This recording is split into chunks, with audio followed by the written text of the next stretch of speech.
Thank you, Mr. Chairman. I want to thank all of you for being here. Mr. Riando, I know you're based in Louisville, but I want to let everybody know that you also Dare to Care serves Washington, Crawford, Harrison, Floyd, and Clark counties in my home state of Indiana. We are grateful to you for that. And I wanted to talk to you for a second about something that I know you have heard about as well, and that is the area you serve just outside of it is Scott County, which is just to the north of where you serve, and we have had a devastating HIV outbreak there and drug epidemic there. And the county also has one of the highest food insecurity rates for children in our state.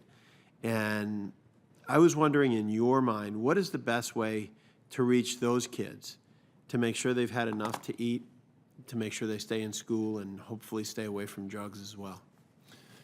Thank you, Senator. And yes, I live just down the road from Scott County, and I just want you to know personally, I share your pain with what's happening there. It's horrific. I think in my mind, what's happening there sort of points to the larger issue that's before the committee with this whole reauthorization. That is, investing in our kids today can prevent so many issues down the road. We heard that kids who grow up in a food insecure environment are going to have all kinds of issues, and as they age up, they're going to find themselves with less options for becoming productive, self-sufficient members of our community.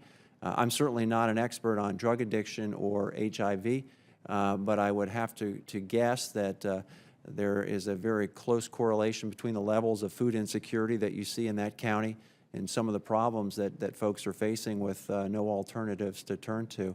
And, I think the best way that, one of the great ways that we could better serve counties like Scott would be, going back to the ranking member's question about flexibility, giving us the ability to tailor programs to be able to provide summer food to kids in those rural counties where the current model and the current regulations may not fit so well.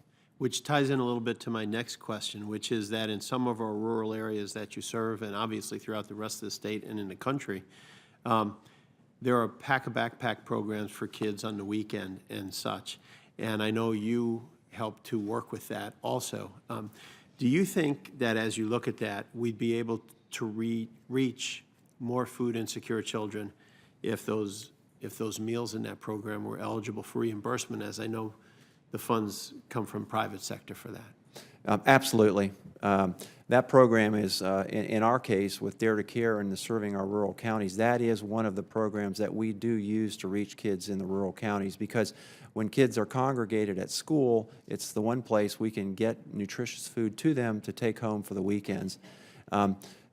Currently, we fund that program entirely with private donations, so it's an entirely privately funded program, but in my mind, it's a great public-private partnership because we're leveraging those private dollars to help address an issue that we currently can't address with federal dollars. So the answer is yes. I think if we could find a way to find a new revenue source that would allow us to provide more backpacks, that would certainly have a positive impact on our ability to reach those kids.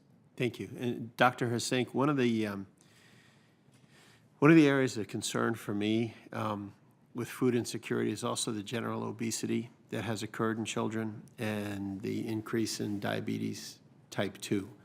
And as you look at that, and as we look at that going forward, what more can be done to teach about healthy eating lifestyles and how to prevent things like diabetes type 2, because they can be so debilitating? Well, thank you. And certainly we as pediatricians are seeing the rise in type 2 diabetes in younger and younger children, something we never thought we'd have to deal with as pediatricians. I think starting very early with early healthy infant nutrition and transition to solid foods and good feeding practices, healthy habits for families at home to start out right is essential. Many of the children who have severe problems in adolescence with their health, with type 2 diabetes, have already by age 5 have had obesity. So early intervention, that means a family education Maybe stronger links with the healthcare system and food, and providing information about food programs, providing education, understanding what's available for those families in the community, I think would help get them off to a good start. In 2007, when we wrote the expert guidelines for obesity, we considered all children at risk for obesity in this country, and we've trained physicians to do preventive counseling for everyone because of this problem. Thank you very much to the panel. Thank you for all your work to try to help our children and our families. Thank you, Mr. Chairman.